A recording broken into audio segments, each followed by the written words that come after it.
누구든지 나를 사랑하면 내 말을 지키리니 내 아버지도 그를 사랑하시고 우리가 가서 그와 함께 살리라. 할렐루야. 주님께서 여러분과 함께 또한 사제의 영과 함께 마테오가 전한 거룩한 복음입니다. 주님 영광 받으소서. 그때 예수님께서 군중에게 말씀하고 계시는데 그분의 어머니와 형제들이 그분과 이야기하려고 밖에 서 있었다. 그래서 어떤 이가 예수님께 보십시오. 스승님의 어머님과 형제들이 스승님과 이야기하려고 밖에 서 계십니다. 하고 말하였다.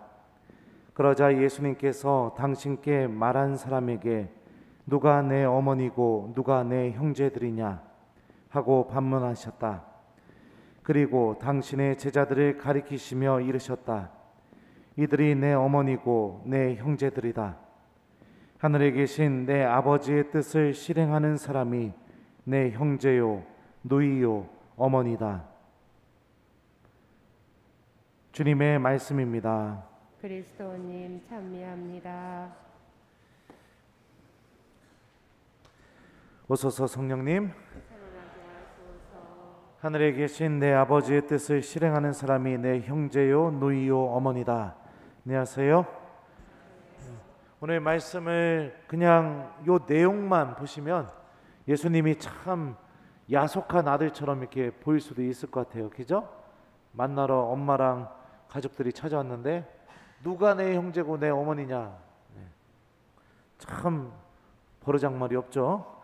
근데 그 내용이 아니죠. 예수님께서는 정말로 당신과 이 혈연 관계를 뛰어넘는 예수님의 가족의 의미가 무엇인지를 밝혀주고 계시죠. 하느님의 뜻을 실행하는 사람이 내 형제요, 누이요, 어머니다. 성모님은 누구보다도 제일 먼저 하느님의 뜻을 실천하신 분이시죠. 그죠?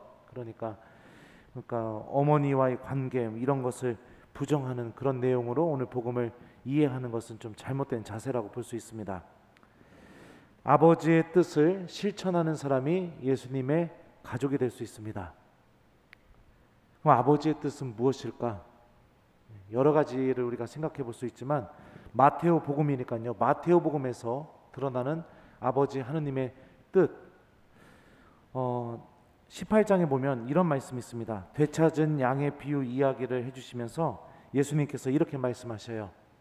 이와 같이 이 작은 이들 가운데 하나라도 잃어버리는 것은 하늘에 계신 너희 아버지의 뜻이 아니다.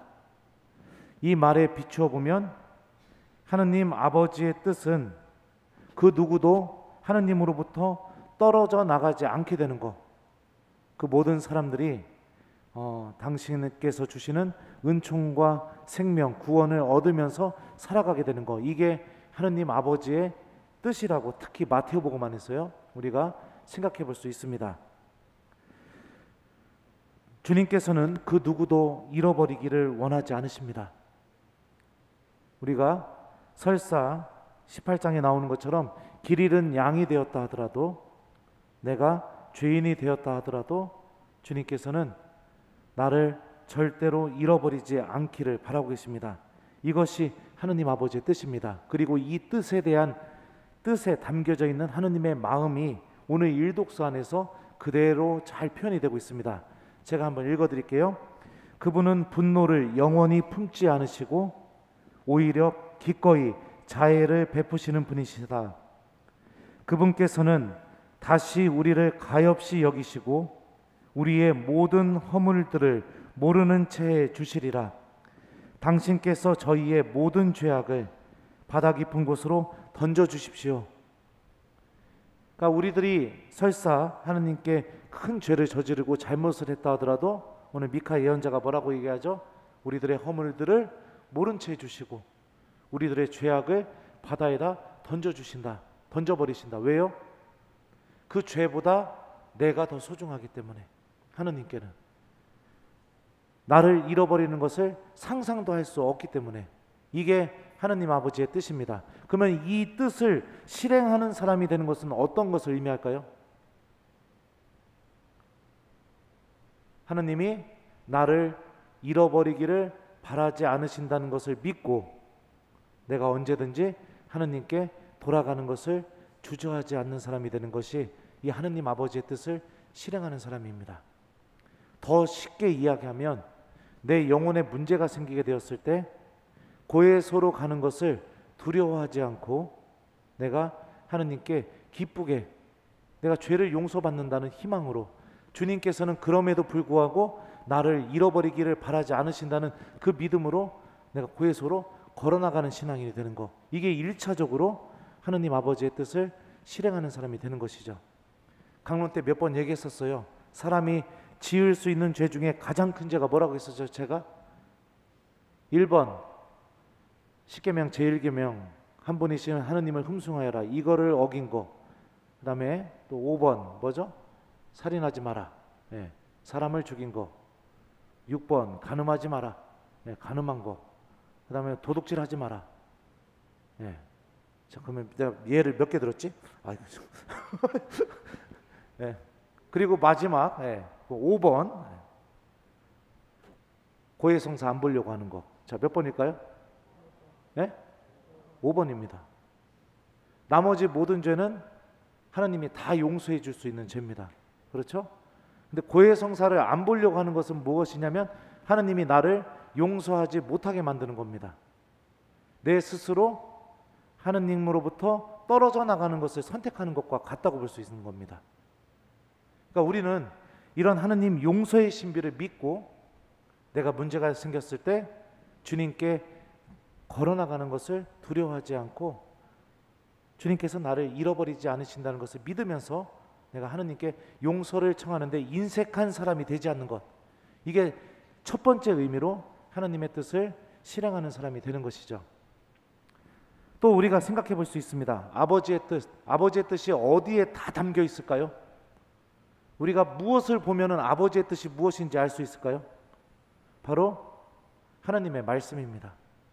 그죠? 누군가의 뜻을 알려면 어떻게 해야 돼요? 그 사람 말을 들어봐야 그 사람이 뭘 원하는지 뭘 바라는지 알 수가 있는 것처럼 하나님 말씀을 듣는 삶을 살아가는 것, 이게 두 번째 의미로 하늘에 계신 내 아버지의 뜻을 실행하는 이가 되는 것입니다.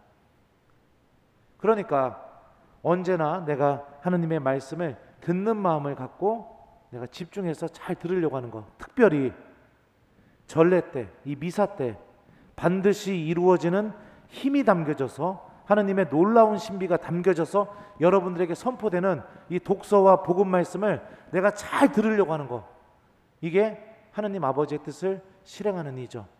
그리고 그 말씀을 이웃들에게 실천해 주는 것. 제가 숙제를 주잖아요, 그죠? 강론 끝나면 숙제 주잖아요.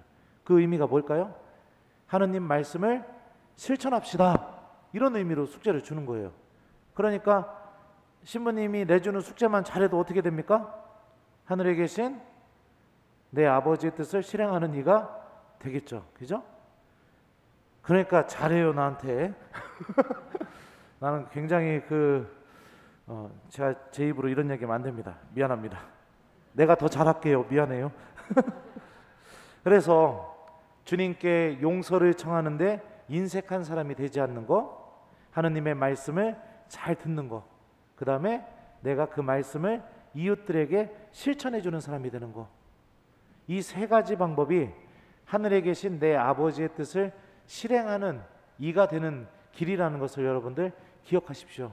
우리가 하느님과 절대로 떨어질 수 없는 관계를 맺는 공식입니다.